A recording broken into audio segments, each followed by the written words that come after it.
They fought for freedom, then hunted down their own brothers for it. Picture this, it's 1739 Jamaica. Black freedom fighters, the Maroons, have been winning an impossible war against the British Empire. Guerrilla tactics, mountain fortresses, they are liberating enslaved people, burning plantations, making the colonizers tremble. The British can't beat them, so they do something more sinister. They buy them. 1,500 acres of land, recognition, in exchange, the Maroons agree to become slave catchers, to hunt down the very people trying to escape the hell they once fought against. This is not just history, this is the blueprint of how empires break resistance, not by defeating it, but by recruiting it. We are still living in that world. If that made your blood boil, you need to hear this whole story. Guys, let us get into it. Let me take you back to 1655. The English invade Jamaica and chaos erupts.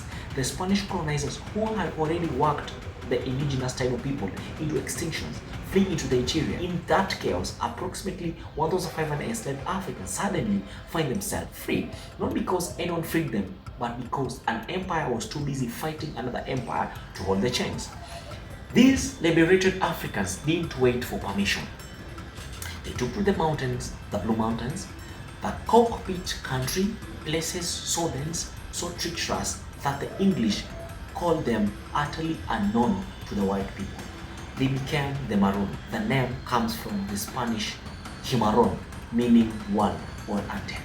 But let's be clear, though they weren't one, they were free and they intended to stay that way. They built societies.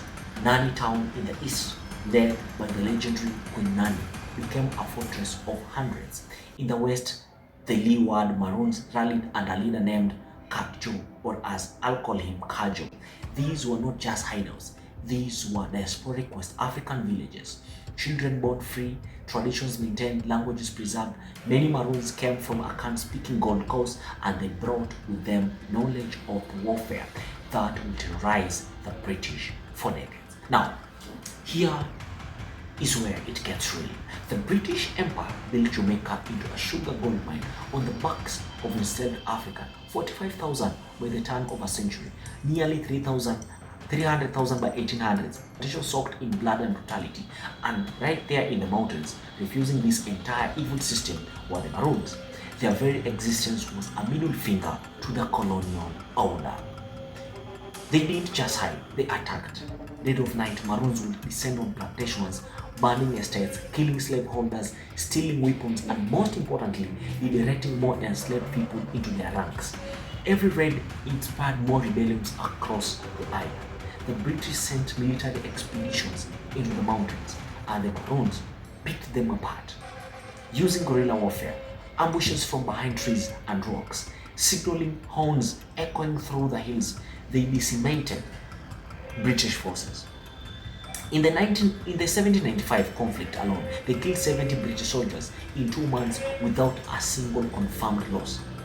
Planters admitted, and I quote, "The rebels got the better of all our parties. Our men dared not look them in faces in equal numbers. The British Empire, at the height of its power, could not conquer the Jamaican mountains." So, what do you do when you can't win? You negotiate, but not in good faith. You manipulate. In 1739, the British offered peace. They granted the leeward Maroons and Akajo 1,500 acres of land. They offered recognition, autonomy, and right to hunt and trade. For people who'd spent generations fighting for scraps of freedom, this looked like victory. The windward Maroons signed a similar treaty shortly after. But here's the poison pill. The treaties required the Maroons to capture and return any enslaved person who tried to seek refuge with them. They had to actively suppress slave rebellions. They had to help British put down invasions. In other words, they had to become agents of the very system they'd been fighting. The enslaved could no longer look to the hills for liberation. The mountains, once a symbol of hope, was now closed. The Maroons' legendary freedom fighters became slave catchers, and massive slave revolts that erupted over the next century brutally crashed with Maroon warriors on the British side. Even within the Maroons, this caused conflict. Some of Kajo's own men revolted, seeing this as a betrayal. Kajo arrested them. 2 were executed. The British had successfully turned resistance into enforcers. Now, let me bring this home because this is not just ancient history. This is our story. As someone from the diaspora, I grew hearing about the Maroons as heroes, and they were rarely talked about this part. We rarely ask what happens when the oppressor offers you a slice of freedom in exchange for maintaining everyone else's oppression. Because we see this today.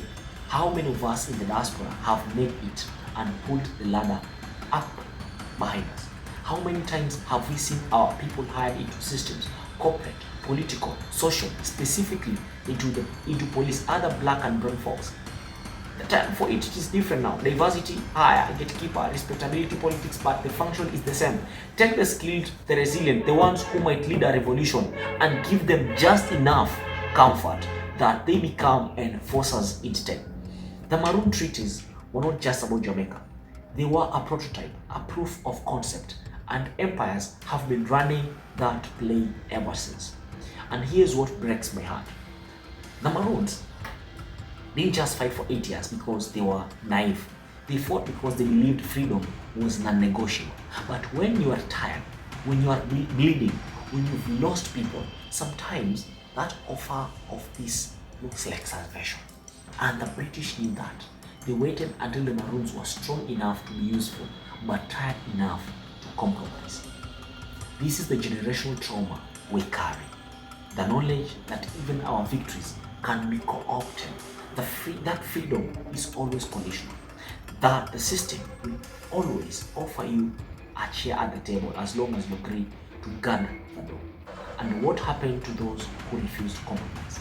In 1795, after the Second Maroon War, the British exiled over 500 Trelawney Town Maroons to Nova Scotia, then to Sierra Leone, scattered across the Atlantic, punished for refusing to play the game. So, what do we do with this? First, we stop sanitizing our history. The Maroons were freedom fighters and we made a devastating compromise. But both can be true. We honor the resistance without ignoring the betrayal. Second, we recognize the pattern. Every time the system offers you inclusion, ask at whose expense? Every time you ask to make it in a broken system, ask who am I being asked to step on to get there? And third, this is crucial. We remember that true freedom is collective. The Maroons' mistake was not seeking peace. It was accepting peace that required them to deny others the same freedom they'd fought for. That's not peace. That's pacification. We are still in those mountains, my people, still fighting for freedom in a world that wants to buy us off one treaty at a time. The question is, are we going to be the ones who keep fighting for everyone's liberation? Or are we going to take the land and close the door behind us? The British could not be the Maroons, but they did not have to. They had to make them comfortable with someone else's chains. Don't let them do that to you. And if this hits you, share it, subscribe, and let us keep having this uncomfortable conversation, because the only way out is through the truth. I am the Bantu Merchant, and I'll see you in the next one.